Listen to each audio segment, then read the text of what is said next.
Well, hello everyone, the interior gardener here, and today is a very dirt on it special day. See what I'm wearing?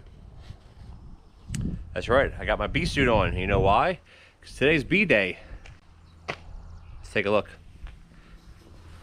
Got my stuff ready to go. Got my veil, my smoker, burlap stuff, lighter for the smoker. Got my bee suit on. Still fits from last year, which is a good sign. And this morning, I went and picked up these two Nucs. This one here, and this one here. This one here on the right hand side is much heavier. So this one either has a larger frame of honey or there's just more bees. But they're both quite adequate in weight. It's hard to get them exact, you know, when they're splitting them. But as you can see, or hear,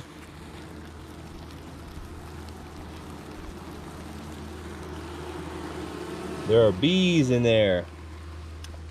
And they are not happy because they want to get out of there. They've been locked in there since yesterday or last night, I guess. They're ready to get out, but they're all taped up because he transported them with tape, so they can't get out, of course. So we're gonna head down to the bee yard with the bike, which is right down there. You guys have seen that before, and I'm gonna show you what I have laid out for that and kind of the steps we're gonna take to get the bees successfully in their hives. And then after we're all done with that, I want to talk a little bit about my plans for the bees this summer, because I spoke to the bee people where I picked up the Nucs. It's Dirkwood Bee Company, or Dirkwood, out of Grand Valley, Ontario. So it's not real close to where I am. It's a bit of a drive away, but I'll link their store page below if anybody's in that area. You're welcome to check them out. And yeah, anyway, we're gonna head down there right now. The lilacs are blooming. Dandelions are pretty much almost done.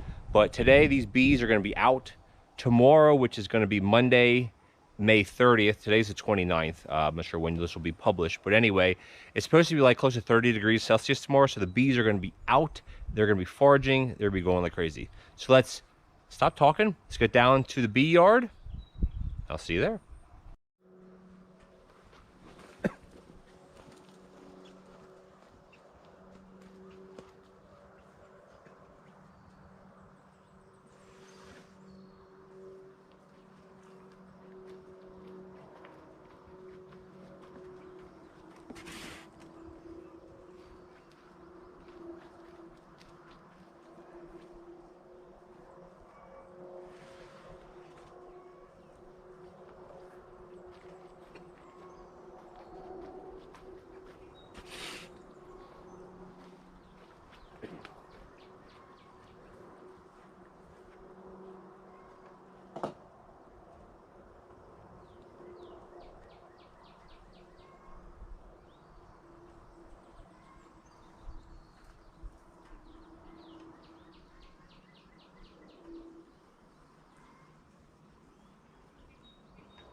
Alrighty, so we're gonna get our smoker going here.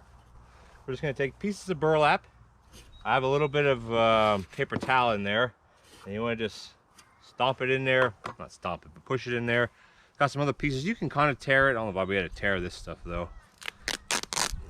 Not very easily. You want to give it some air. The idea is you want to get the burlap to catch and then start flaming.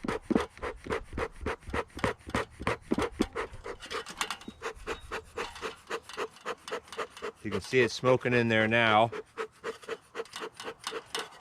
So we're going to get this going, and I'll bring you guys back for the next step.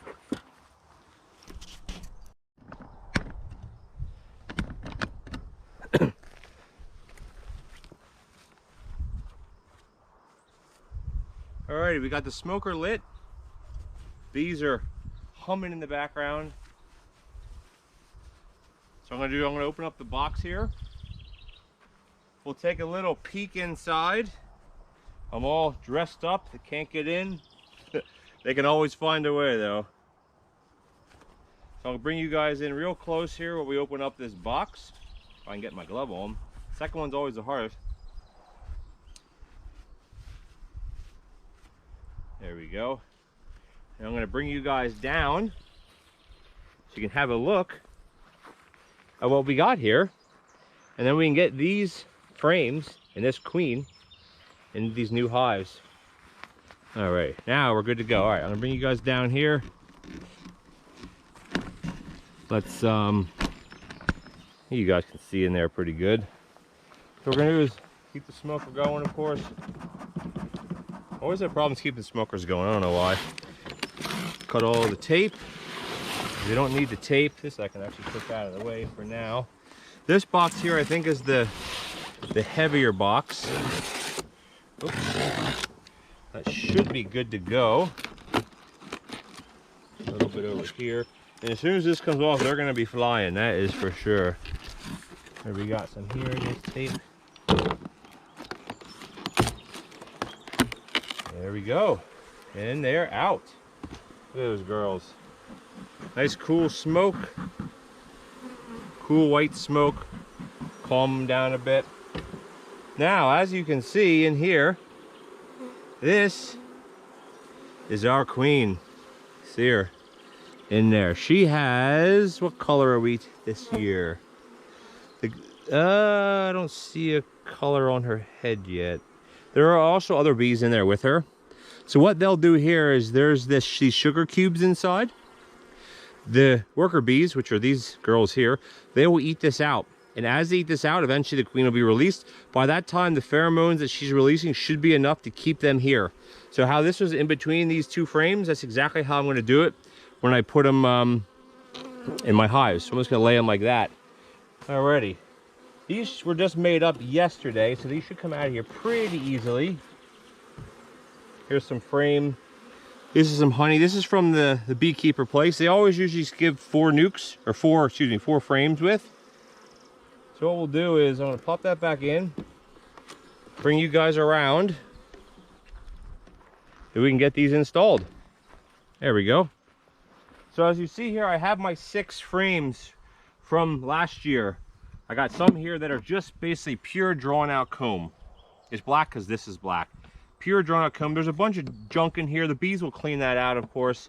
And I have, a couple frames of honey in here. Here's some more honey. So we're going to take our 4 frames that we have and stick them right in here. You got to be a little careful, of course. You don't want to just throw these in here. There's one. Might come and clean these off in a bit. Come on, girls, move out of the way so I can grab this. Here's where we're starting to get some real bee. These aren't huge nucs by any means, but you get what you get. Has 2.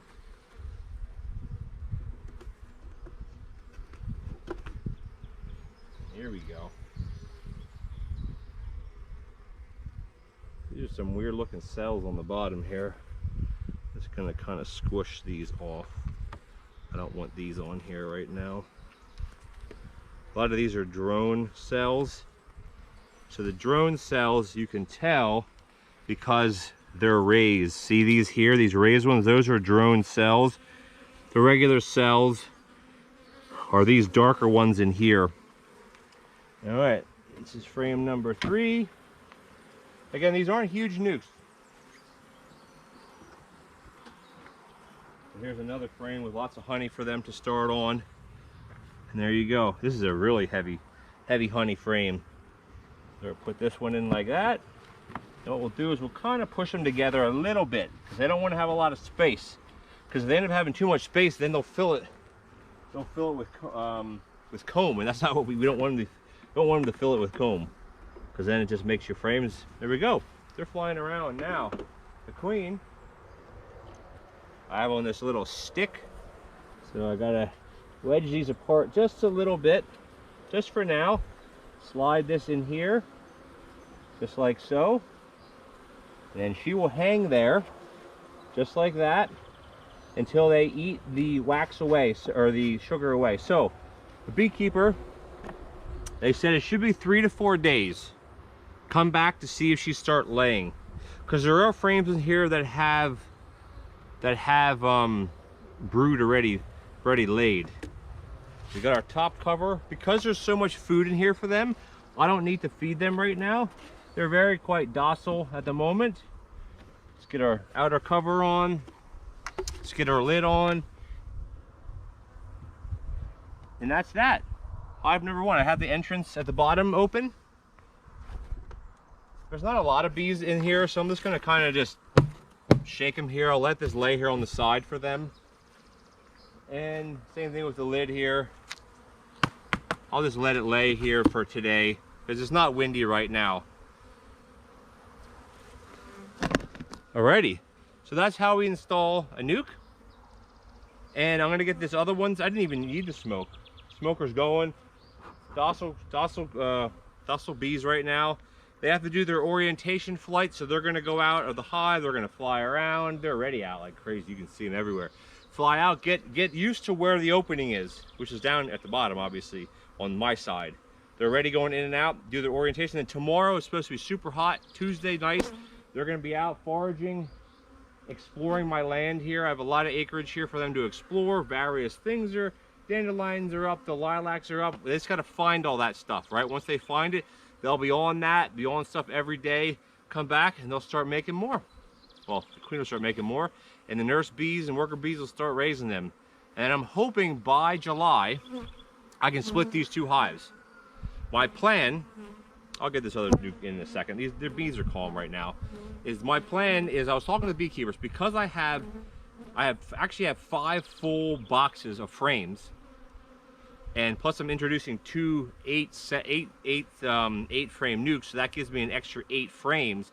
I have at least 3 full boxes of drawn comb, honey, etc. So they said, because I'm prepared in that sense, prepared might not be the right word because I lost my hives last year, but because I have those drawn frames, all these things, you don't have to feed the bees right now. They don't need any sugar water to make the comb. They don't need to draw that out because it's made.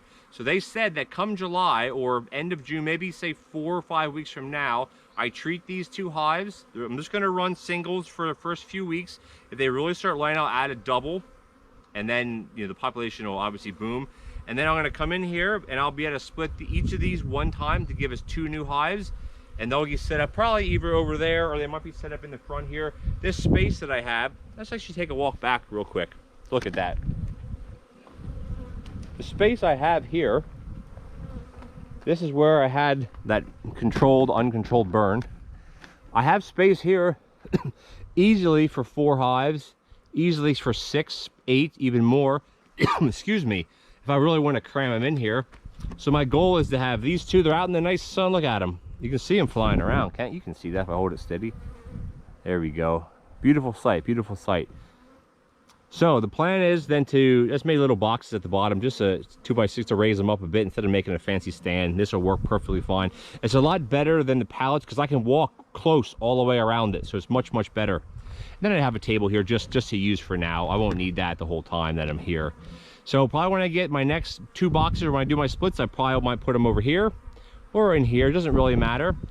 And then yeah, so I'll turn you guys around one more time to my closing thoughts. So yeah, beekeeping is super fun.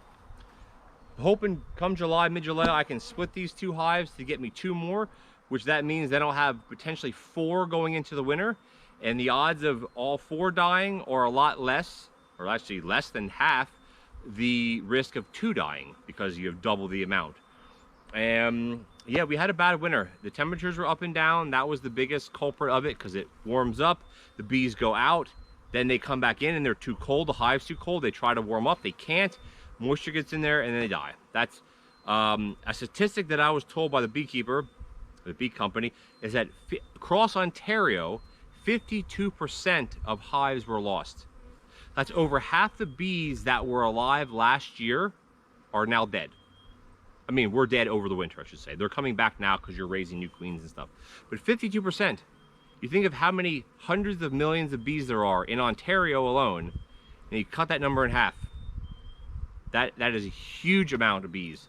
So I'm doing my part to help with, to help the farmers, to help you know, the land, help the native bushes and everything, to help propagate, and to help, you know, you know, spread stuff around. And beekeeping is very cool. If you can do it in your municipality, your area, it's a good thing to get into doing. Even if you have someone just put hives on your land, you can look around online, look at the various beekeeping groups. Probably Facebook maybe have them, or go to like an actual website in your area, your county, and find people, farmers that maybe want to have bees on their land. It doesn't hurt to ask, and it's great for the environment, great for our planet to get more bees. Because you know what? That's why we're alive. Thanks, guys.